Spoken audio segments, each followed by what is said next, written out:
Olá, o SBT Realidade desta Noite das Bruxas embarca num mundo de sombras e mistérios. Você vai conhecer as lendas que povoam o imaginário popular. Ave Maria. As histórias de quem caiu no conto das mulheres fantasmas. As almas do outro mundo que rondam endereços famosos. E os roteiros turísticos para quem não tem medo de assombração. Boa noite. Reza a lenda que o Dia das Bruxas surgiu há 2000 anos. Povos anglo-saxões festejavam o fim do verão e da colheita no hemisfério norte. Segundo a crença, na noite de 31 de outubro, abria-se o portal que separa os vivos dos mortos. A festa é popular até hoje porque todo o povo tem os seus próprios fantasmas. E, como descobriu a repórter Patrícia Travassos, talvez seja melhor conhecê-los.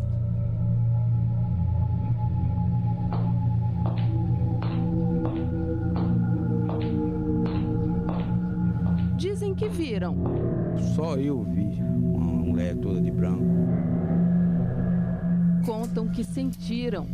Um cheiro de vela, um perfume que ficou um bom tempo assim, eu sentindo aquele perfume. Meus cabelos enormes, parecia que eu estava toda arrepiada.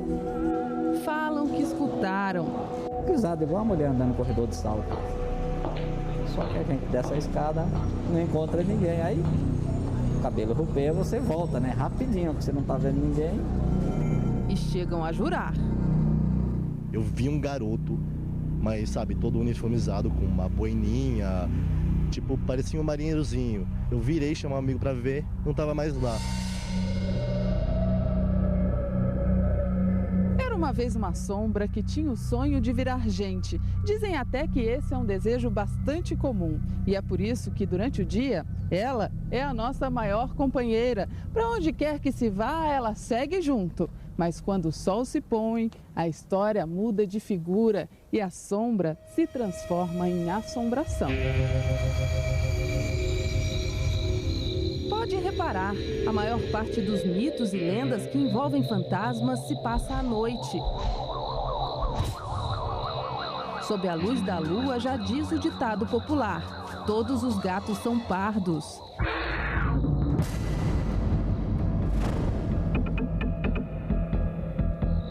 E assim, fatos do cotidiano ao longo do tempo vão ganhando novas versões. Até as tradicionais procissões religiosas que costumam tomar as ladeiras de Ouro Preto, em Minas Gerais, mexem com a fantasia do povo.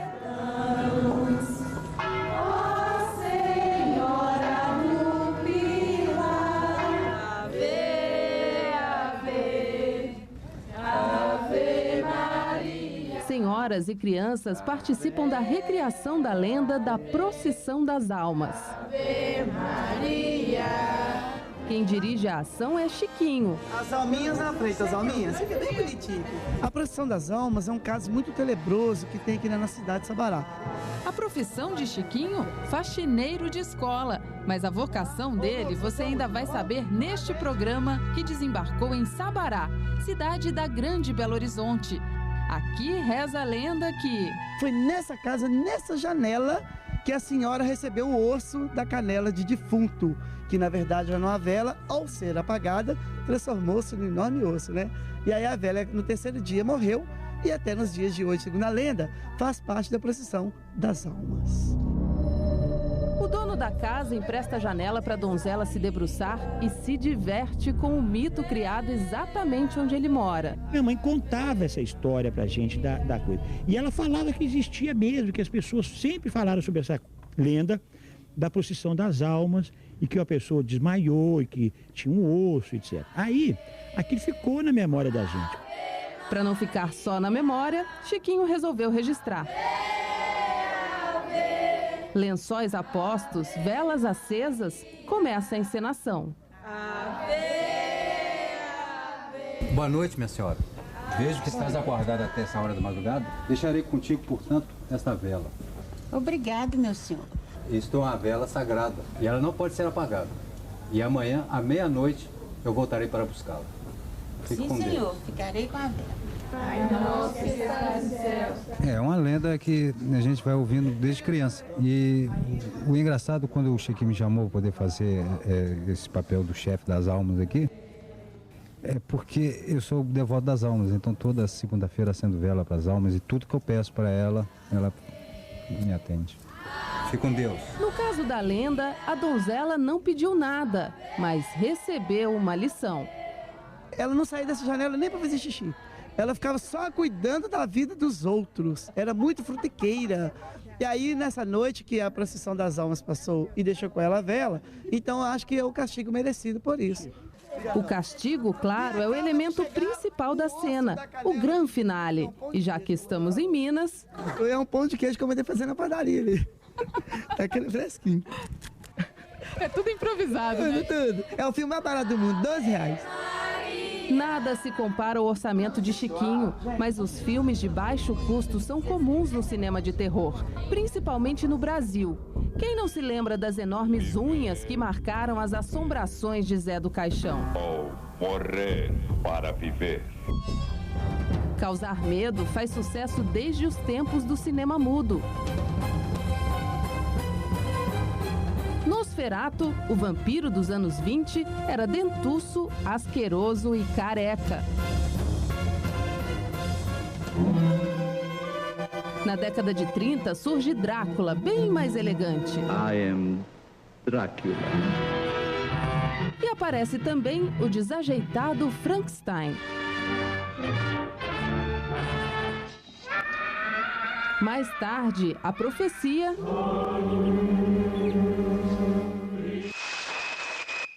e Psicose viraram clássicos do gênero. Halloween também tirou o sono de muita gente. Alguns fantasmas viraram até animação infantil.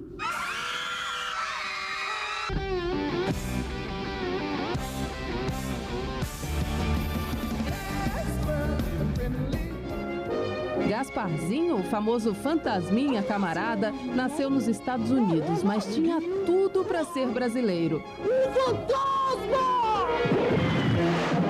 O professor do Núcleo em História Oral da Universidade de São Paulo defende até que as nossas assombrações se adaptaram ao clima tropical. E o demônio tropicalizado passa a ser um demônio muito mais negociante, muito mais capaz de se relacionar com o bem e o mal de uma maneira a colocar o indivíduo como um agente negociador. Quer dizer, nós temos esse mal emblemado pelo demônio, mas um demônio mais simpático, um demônio que não solta enxofre, um demônio que, por sua vez, não tem as características macabras do demônio europeu.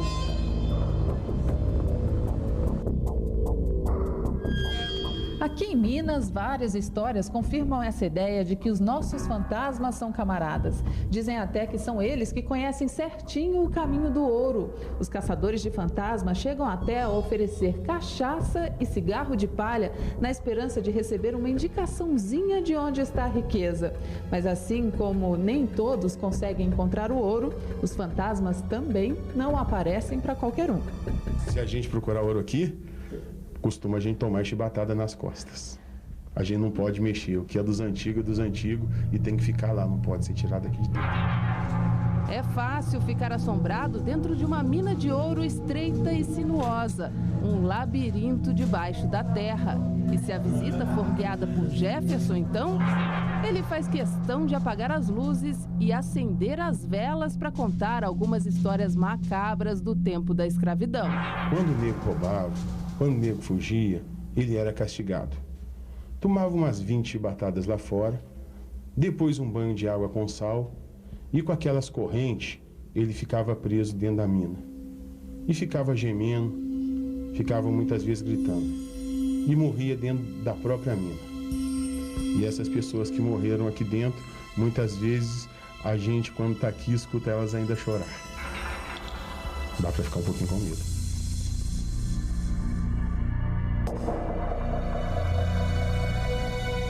Assim como a crueldade contra os escravos, as revoluções que se seguiram também inspiraram lendas intrigantes. Na Casa dos Inconfidentes, por exemplo, persiste o mistério sobre um suposto tesouro deixado por Tiradentes. Dizem que ele, em pessoa, bem que tentou revelar onde estava o tal ouro para uma mulher que morou aqui. Ela estranhou que ela escutou um barulho de passos, assim, passo forte, como se fosse com uma bota. Ela olhou quando ela viu um homem vestido com roupa antiga, com uma capa, entendeu? Com um chapéu, com uma pena na ponta, uma coisa estranha que ela falou... Ai, minha nossa, o que é isso? Ele, não se assuste, sou o Joaquim José da Silva Xavier, o Tiradentes. E eu estou aqui com uma missão muito importante. Tem 200 anos que eu estou vagando sem descanso, porque eu preciso falar onde está enterrado um tesouro. Me acompanhe, por favor. E foi saindo, passando perto da mulher, indo para a porta da cozinha para mostrar onde estava o tesouro. A mulher não aguentou, caiu desmaiada. O tesouro ainda não foi encontrado. Ângela Xavier, que não tem nenhum parentesco com o herói da Inconfidência, é historiadora e acaba de lançar um livro só com relatos de pessoas que acreditam ter visto fantasmas por aqui. Eu prefiro falar desses assuntos com o sol quente, brilhando, porque a noite é meio assustador. Numa cidade como Ouro Preto, o que não faltam são contadores de causos. Mesmo sem precisão histórica ou científica, as lendas refletem a identidade cultural de quem vive aqui. Se são verdade ou não, pouco importa. De tão repetidas, as histórias se incorporam ao imaginário popular e passam a fazer parte da realidade. O cientista não se convence e nega a existência de fantasmas. Elas não são verdades, elas são, do ponto de vista da ciência, invenções. Alguém começa a inventar e os outros acreditam. E algumas dessas invenções começam a se tornar realidade, né? Que é o princípio que diz que se você repetir uma mentira muitas vezes, ela se torna verdade. O Dr. Sabatini é neurofisiologista e presidente da Sociedade Brasileira dos Céticos. Ele acaba de assumir o posto de caça-fantasmas do nosso programa. À noite acontece o seguinte, você tem o que se chama de visão foveal, ou seja, com a baixa iluminação você usa uma parte da retina, a fóvea, na sua visão. Então toda a visão periférica, o restante da retina, ela fica extremamente sensível a coisas que parecem existir, mas não existem. Então se você vê, tem a impressão que é um vulto, na realidade foi um pequeno estímulo visual periférico que criou no seu cérebro a impressão de que existe aquilo lá, e não existe. Por isso chama sombra. Também existe às vezes atividade espontânea das células da retina ou do cérebro, fazendo com que você veja objetos que não existem na realidade. Na realidade, segundo pesquisadores, as tradições orais têm 3 principais origens: a política, como no caso dos escravos e de Tiradentes, a sabedoria popular, contada de geração em geração, e a intelectual. Confira, na biblioteca pública mais próxima de sua casa, com certeza há relatos de livros que tiveram as páginas folheadas sem que ninguém estivesse lendo. Os teatros municipais também são um palco cheio para o inesperado. Teatro é ilusão. Joca nunca se sentou na plateia para assistir a um espetáculo. Ele comanda a equipe técnica do Teatro Santa Isabel, no Recife, onde trabalha há 31 anos. Mas um dia viu de camarote uma aparição de balé com exclusividade. E me diz uma coisa, como é que era? O que ela fazia no palco? Dançava na ponta do pé, feito clássico, né? Uma balé clássico. Com aquela roupa clássica mesmo, dançava, porque eu estava acostumado a ver elas assim. Só que quando eu terminei de fazer a vistoria no teatro, eu fui pro palco. Quando chego no palco, não tinha ninguém. Aí eu desci e perguntei ao guarda municipal, que sempre teve no teatro. Aí eu disse, qual é o ensaio de hoje? Qual é a academia que vai ensaiar? Ele disse, nenhuma, que foi cancelado. Quando ele disse isso, eu não acreditei. Eu disse, não é possível, rapaz. Eu estava lá em cima, tinha uma moça dançando no palco, que é uma bailarina. Aí ele disse, não, a única pessoa que entrou nesse teatro foi você. Graças a Deus, mas não. Eu fiz uma promessa para que não apareça mais. O piano também já surpreendeu os funcionários do teatro. O piano tocava só. O pessoal via o piano tocando e dizia, olha, vai lá que tem gente mexendo no piano. E quando a gente chegava no piano, o piano estava fechado, porque era fechado de chave. E realmente eu vi aquela zoada assim na época. Mas aí eu subi e quando cheguei cá o piano estava fechado, normal, do mesmo jeito. Aí eu desci e disse para ele, como é que pode tocar no piano se o piano está fechado? E no no próximo bloco, as mulheres do outro mundo que tiram o sono de muita gente nas ruas do Brasil.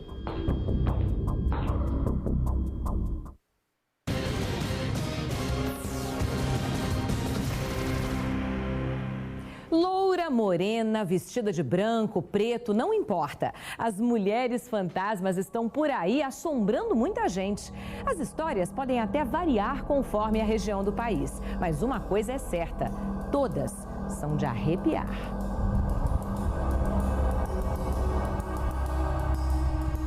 Existem certos ambientes que intrigam a nossa consciência. Na oficina do artista plástico pernambucano Francisco Brenan, seres fantásticos estão espalhados por toda parte. É como passear numa floresta, uma grande surpresa. E o que se vê nem sempre existe. São visões de uma mente criativa que dominam todo o espaço. Eu já acho que tudo que a gente considera ficção ou fantasia é muito mais real do que aquilo que a gente costuma chamar de vida concreta. Há quase 3 décadas, Betty Mindlin acompanha o desenvolvimento de povos indígenas na região da Amazônia. Durante suas longas estadias na floresta, ela escreveu diários recheados da mitologia que rege a cultura das tribos. Eles podem explicar a origem da lua, do sol, das águas, do fogo, enfim, se referem a todos os aspectos da vida. Eu não consigo ver tudo, mas eu acredito no que me contam. Esse mundo do sagrado e dos mitos entre os índios é a verdade. Não existe essa distinção entre o profano e o sagrado, o real e o irreal. E quando você está numa aldeia conversando, você sente medo dos seres sobrenaturais que povoam a floresta. Você se identifica inteiramente com o que os pajés contam. Quando eles contam, por exemplo, sua experiência de se transformar em onça, de se transformar em lontra. Lendas em que o homem se transforma em bicho se espalham a galope pelo Brasil e pelo mundo. O lobisomem é o mito do homem-lobo nas noites de lua cheia. Não dá para definir você se era voz de homem ou de mulher. Você que chamou meu nome. E junto de mim, como se estivesse coladinho do meu lado.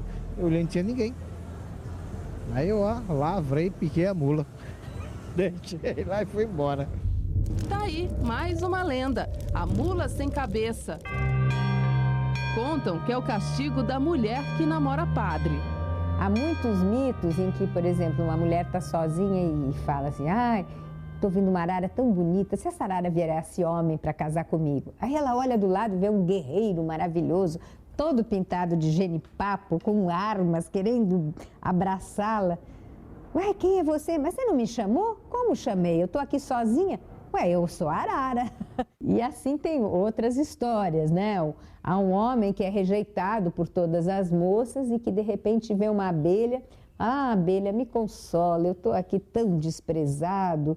Você não quer casar comigo? E ele olha e vê uma moça incrível.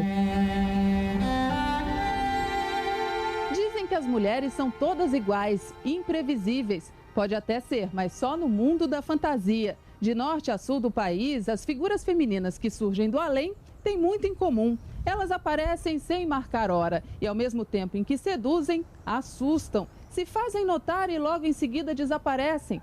Poucos detalhes variam, como a cor do cabelo, da roupa. Neste caso, o que muda mesmo é só o endereço. Nas escolas de várias cidades brasileiras, a loira do banheiro é o terror, principalmente das meninas. História do meu tempo, e eu tenho 45 anos, quer dizer, todo mundo passou medo da loira do banheiro já, né? Quer dizer, vai passando de geração para geração. Já existia na geração anterior, da minha, que já tinha estudado no meu colégio, já tinham medo dessa loira do banheiro. Hoje em dia, as crianças já bolaram até a armadilha para atrair a aparição, com o apoio da coragem dos meninos. Jogando um fio de cabelo loiro no vaso sanitário e dando 3 descargas que daí ela aparecia. Como é que é? Faz o que ela disse e olha no espelho. E aí? Daí ela aparece. Dizem que aparece, mas eu não acredito, não aparece. Em cada escola, o ritual ganha mais um detalhe. Diz que tem que dar descarga 3 vezes e falar 3 vezes um palavrão. E chamar pelo nome dela. Aí ela vai lá e aparece, pela descarga do banheiro assim. Mas eu não arrisco não. Maria de Fátima também não arriscou. Mesmo assim, diz que foi surpreendida. Na hora de ir ao banheiro, todas as amigas seguiam em grupo para se proteger da tal loira, que no colégio onde ela estudava tinha outro nome, Mulher do Algodão. Parecia uma mulher esquisita, com algodão no nariz, na boca, no ouvido, e eu saía apavorada correndo e chamando minhas colegas para poder verem.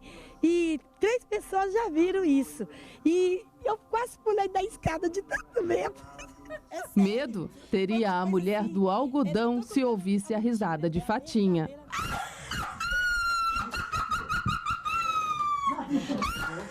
Não é de espantar qualquer um.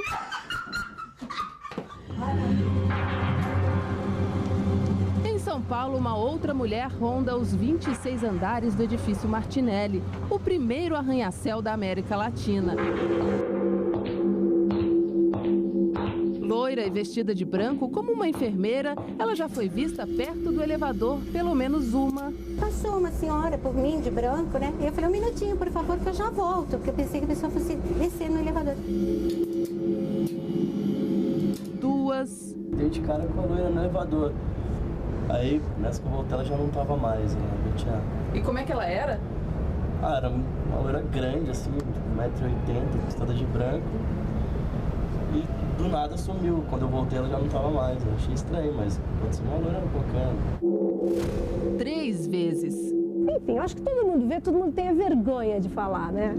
Quem viu não esquece nenhum detalhe. Aí eu olhei, vi os cabelos, uma saia branca assim abaixo do joelho. Quando eu voltei, não tinha ninguém, né? Loira? Loira, cabelos assim. Aí eu perguntei para as meninas, para as pessoas que trabalhavam aqui na época: vocês viram alguém? Ela falou, não. Gente, não viu ninguém. Eu falei, nossa, estranho, alguém passou uma senhora aqui de branco e ainda ouvi toque-toque o salto do sapato. Era bonitona? Como era? Ah, até que era, viu? Ainda deu uma encarada pra mim, velho. Sim, elas encaram mesmo. É um jogo envolvente. Em geral, sem palavras. E quando elas falam, o susto de quem é seduzido, com certeza, é ainda maior. Eles começaram a assobiar. Deram um assobio, 2. Ela não olhou para trás. No 3º assobio, ela olhou e eles viram que ela era lindíssima. Ficaram mais animados ainda, apertaram o passo, chegaram perto dela. E um deles chegou a tocar no braço dela assim, ó, e falou, escuta, já ia perguntar o nome. Quando ele fez assim, saiu um pedaço do pano da roupa dela, a renda na mão dele. Ele falou, mas que isso, gente? Eu só encostei no você. Ela deu um sorriso assim, falou, ah, mas claro, é porque está debaixo da terra há mais de 100 anos. O sol estava brilhando e fazia um relativo calor. Um pouco abaixo da igreja, ele encontrou uma mulher toda vestida de preto e de óculos escuros. A mulher se aproximou devagar e sorridente. Fez questão de cumprimentá-lo. Ao pegar em sua mão, ele levou um susto ao constatar que ela estava fria como uma barra de gelo. É assim que começa um dos relatos sobre o mito da mulher de preto. Quando ele viu, a mulher estava dentro do cemitério. Não sei como que ela tinha entrado, porque a porta estava trancada, com cadeado, portão. E tem grades altas. A mulher estava do outro lado do cemitério, ainda deu um adeuzinho assim para ele. As mulheres de preto são muito perigosas, que a gente deve evitar mesmo. Porque tem outra história de uma mulher de preto que o rapaz acompanhou e ela virou uma caveira dentro do cemitério. E o rapaz foi encontrado desmaiado lá dentro. Assombrada mesmo ficou uma loira de verdade quando foi confundida com a tal assombração. A única loira que tinha aqui era uma encarregada da limpeza, que estava no 22, e o funcionário da empresa subiu uma escada que tem lá para o 22, né? Na volta queria para o 21, aí ele não viu ninguém. Quando ele está entrando na escada, a mulher está descendo, né? Aí quando ele viu a loura de avental, a mulher estava de avental e era loura, ele cobriu a mulher na pancada com cabo de vassoura e a mulher gritando. E essa é a loura que ele bateu nela sem saber por quê. E a mulher gritando que era ela sou humano, e ele batendo na mulher.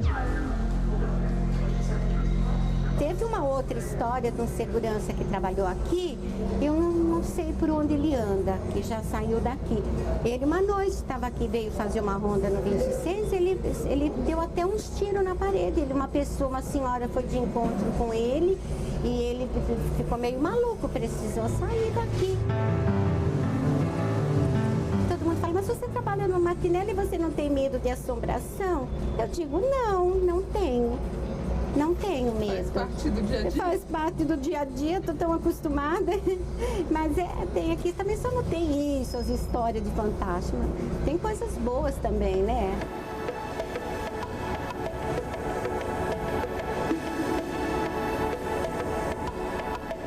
E no próximo bloco, roteiros de espanto para quem adora calafrios.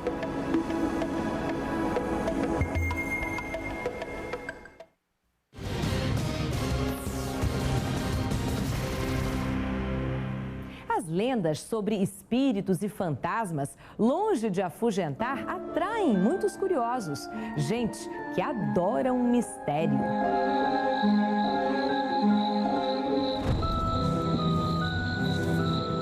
Hoje não é sexta-feira 13, mas encontrar um gato preto em plena noite das bruxas pode ser um mau sinal. Uma sina. Segui-lo é procurar um caminho sem volta. Veja só quem o acompanha. Descalço e com aspecto muito doente, este homem que já morreu é uma lenda viva na memória do povo nordestino. Você já descobriu quem é? No Recife Antigo, as histórias de mau assombro, como dizem por aqui, deixaram de ser boatos ou simples comentários e viraram assunto de quem viveu para observar o comportamento dos brasileiros. Na obra de Gilberto Freire, o registro dessas lendas mostra como muitos pais podem usar a fantasia para ajudar na educação dos filhos. As crianças já adivinharam quem é o companheiro do gato preto, a tal lenda viva de que falamos agora há pouco. O nome dele é Papa Figo.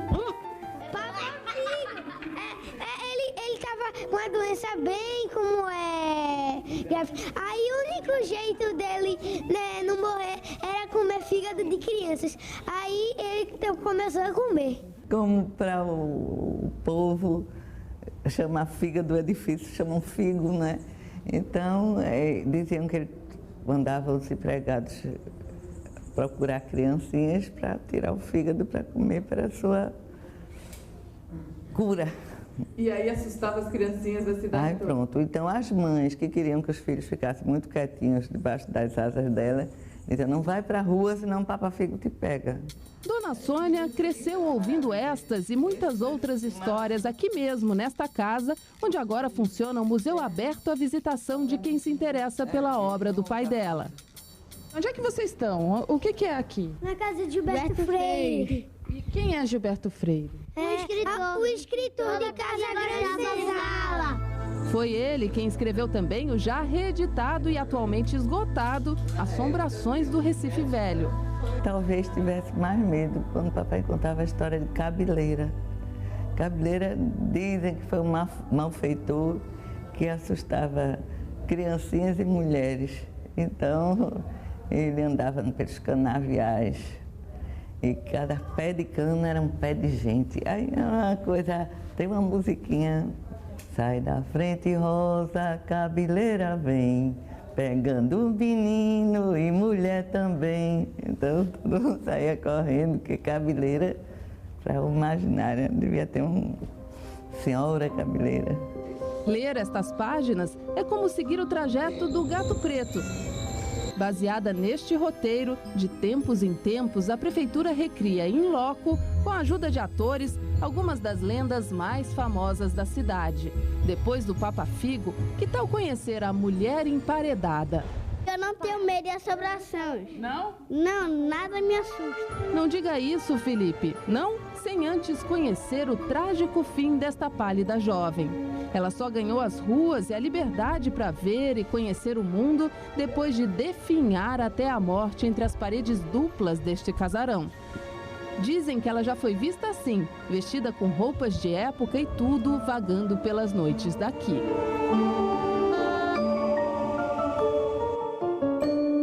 Outra lenda que aterroriza as ruas do Recife é a da perna cabeluda. Perigosa, ela virou até caso de polícia. Acusada de vários crimes, ela só não foi parar atrás das grades porque, é claro, nunca ninguém conseguiu encontrá-la, a não ser na imaginação dos pernambucanos.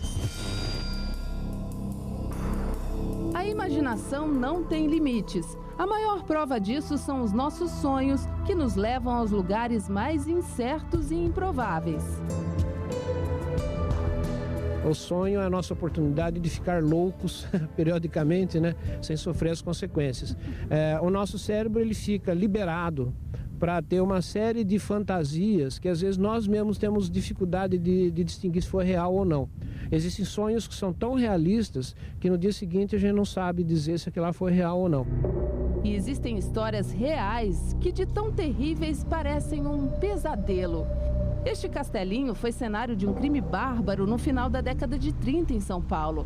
Além dos fantasmas que dizem habitar ali, o abandono também assombra até quem entrou numa excursão, especialmente para conhecer o lado sinistro da capital paulista. O que te traz para um tour mal assombrado?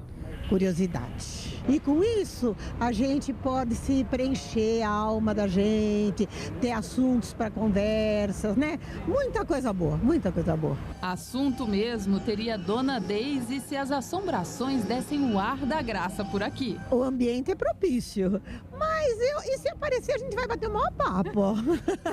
Aí nós vamos tirar a limpo o que realmente aconteceu, porque até hoje ninguém sabe realmente o que aconteceu aqui dentro. Isso é um mistério. E agora, já é hora de seguir caminho. Para que os turistas entrem no clima da excursão, o ônibus é todo decorado como se fosse um caixão. A sorte é que aqui as janelas abrem e o mundo que se apresenta lá fora, visto daqui de dentro, tem muito mais mistério. Chegamos ao centro de São Paulo. Prepare os seus corações. No caminho, a guia descreve os detalhes mais obscuros da cidade, enquanto um comissário de bordo do além oferece quitutes para relaxar o ambiente.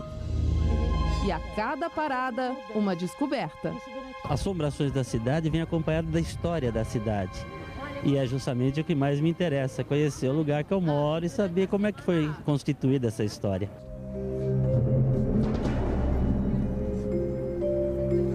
Sendo assim, próximo destino, Cemitério da Consolação. Um verdadeiro museu a céu aberto. Popó que o diga. Eu estudo a morte para poder compreender a vida. De coveiro, ele passou a guia turístico do cemitério. Ele conhece cada rua, cada quadra, cada túmulo. Nós vamos visitar o túmulo do modernista Oswald de Andrade, que é localizado na rua 17, túmulo 17. Aqui é o túmulo do poeta Mário de Andrade. Só lembrando que o poeta Mário de Andrade foi aquele poeta que escreveu o livro Pauliceia Desvairada. E por falar em desvairio, será que Popó acredita em assombração?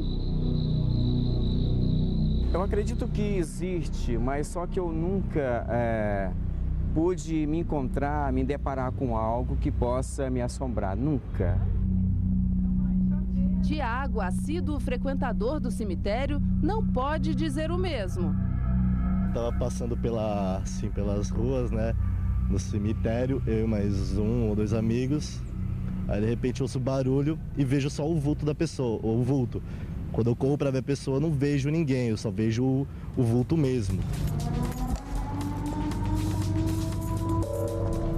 Os fantasmas não tiram a paz de quem, como Tiago, escolhe o cemitério para passear em plena tarde ensolarada.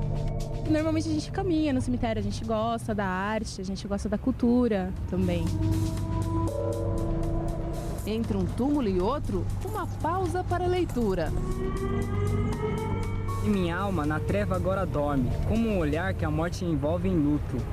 Que me resta, meu Deus? Morra comigo, a estrela de meus cândidos amores, já que não levo no meu peito morto um punhado sequer de murchas flores. E olha só quem apareceu no cemitério para nos guiar. Outro gato. Bom, este não é preto. Será que a nossa sorte está mudando? E no próximo bloco você vai conhecer a TV que sobrevive dos causos do folclore brasileiro.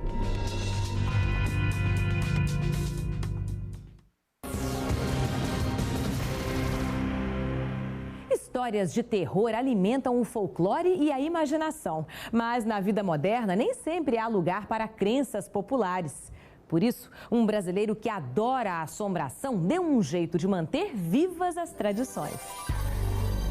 Mundo virtual é a moda do momento. Surge do nada, aparece, desaparece, mas não costuma assustar ninguém. Já as assombrações... Oxe, assombração? Não conheço, não. Isso é coisa do demônio, moça, não é coisa normal, não. A sociedade só considera normal aquilo que a ciência consegue explicar. O ser humano, ele é supremamente irracional, ele procura racionalizar tudo. Então, quando você vê uma coisa que você não explica e tem essas coincidências, você tende a atribuir as aplicações porque o nosso cérebro, ele quer explicar o universo, ele sente uma necessidade brutal de explicar tudo que existe ao nosso redor. E tem coisas cuja explicação não está ao nosso alcance ainda, como os milagres, por exemplo. Mas a gente tende a querer explicar, por isso que surgem essas pseudo-verdades ou pseudociência, que a gente chama, entre aspas, e que acabam virando cultura popular. Como defender a existência do que a lógica não consegue provar? Mas nem toda a lógica do mundo pode ameaçar a força das histórias de terror enquanto existirem pessoas como o Chiquinho. Oi, gente! Oi! Para manter vivas as lendas, ele criou em casa um canal de TV e há 10 anos se dedica às assombrações de corpo e alma. Lembram dele na Procissão das Almas? Pois é, a recriação das lendas de terror é uma das maiores audiências da TV Muro. O nome do canal é simples de explicar. Todo dia é assim, desde 97. Chiquinho coloca uma televisão de 14 polegadas no buraco do muro e exibe uma programação que ele mesmo produz com uma criatividade de causar inveja a profissionais da área. Cada cômodo da casa foi transformado em estúdio. A sala, o quarto, o corredor, a cozinha. Aí o Estúdio 4, que é a hora da janta, o programa é ao vivo. A minha mãe, ela vem aqui e ensina a fazer comida, arroz, feijão, aeroplanova e ovo, comida de mineiro. A gente faz a comidinha, é o Estúdio 4, e a câmera que o Jorge está ali atrás, distrampa aí, Jorge. Aquela câmera ali é para o registro da cozinha. Entendi. E minha mãe conversa com o Muro Espectador ao vivo. O que você está querendo aprender hoje? Aí o pessoal grita, quero arroz, feijão, então vamos lá. Aí ela vai se grita. Ele disse ao vivo? Sim, a partir de doações e de equipamentos que encontrou no lixo, Chiquinho montou até a Bike Link, uma bicicleta equipada para a transmissão direta do que acontece na cidade. Dá para acreditar? O transmissor fica protegido por uma embalagem de leite longa-vida. Gambiarras técnicas, como o Chiquinho gosta de chamar e de mostrar. Aqui, ó, vocês viram ela, ó, o zoom. Aí, ó, você controla o zoom. Ela é um vaso de guarda-chuva, aqui, ó. No microfone, o que é essa peça aqui que eu não conheço do microfone? De bicicleta, amarrado com o resto de cano que eu achei no lixo, tudo achado. Esses fios aqui eu já tinha adaptado de um outro microfone. A rodinha da câmera? A rodinha da câmera de geladeira que eu tirei da geladeira de mãe até brigou comigo. Esse aqui é o guarda-chuva que foi de pai que estragou, né? O mais incrível é que, bem ou mal, tudo funciona. Boa noite, esta é a manchete de hoje. A TV Muro exibe as lendas de Sabará e mais. É mesmo da rua que o público assiste à TV. Por precaução, é preciso deixar espaço para os carros passarem. Mas aqui nunca nada atrapalha. A TV Muro começou numa simples brincadeira de criança, na minha infância. Eu montei uma TV com pouco recurso, com um salário mínimo. Foi tudo picadinho e tal. Aí eu peguei, como eu vi que as pessoas pararam para ver os programas que eu via editando dentro de casa, aí eu comecei a lançar o filme das lendas. Assentem nas suas cadeiras e uma boa viagem no nosso tempo.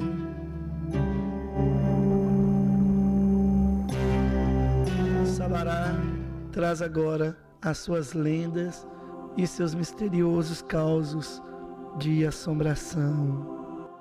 Muita coisa ouvem-se dizer a respeito da igreja de São Francisco. Coisas que dão medo, correntes que se arrastam. Como eu moro ao lado da igreja que é assombrada, eu peguei e aproveitei esse lado tenebroso. Então as pessoas param para ver e ficam do lado da igreja, que dá muito medo, e vê a lenda. Então dá tudo audiência. Dá uma audiência tremenda. 40 pessoas por dia que param para ver. Como é que você mede a audiência? Pelo buraco do portão. A minha mãe senta no banquinho e olha do buraquinho. Cada pessoa que para, ela põe um tracinho. Aí você conta 1, 2, aquilo é a audiência. E das lendas está dando pique altíssimo. 15 pessoas por dia. Cerca de 70 lendas da cidade já foram registradas pela TV Muro. E a cada ano, Chiquinho reúne na vizinhança um novo elenco para continuar encenando as assombrações. E assim, as histórias se espalham. A gente vai resgatando esse folclore de Sabará. A gente não pode deixar isso perder, isso é hereditário. O que eu estou fazendo hoje, daqui a 100 anos, as pessoas vão ver, porque já está em vídeo, né? E são lendas assim que os idosos contam, eu não estou mentindo, eu nunca menti na minha vida. Mentira ou verdade, quem se importa? O mistério tem a sua beleza. É como um céu estrelado, uma doce ilusão. As estrelas que nós vemos podem já não existir mais. Foi uma longa viagem até que a luz pudesse ser vista daqui. O presente já faz parte do passado. Costumo brincar dizendo que os céus não existem, né? Porque as estrelas, cada uma delas tem a sua luz, que tem uma velocidade máxima de transmissão, que é 300 mil km por segundo. O que nós estamos vendo é uma estrela no passado, não é a do presente. Então o céu, como a gente vê à noite, ele é um mosaico de coisas que não existem mais. Existe alucinação mais bela? Uma assombração maravilhosa que nos encobre a todos. Ainda bem. O SBT Realidade fica por aqui. Para você, um fim de noite sem sobressaltos. E até a semana que vem.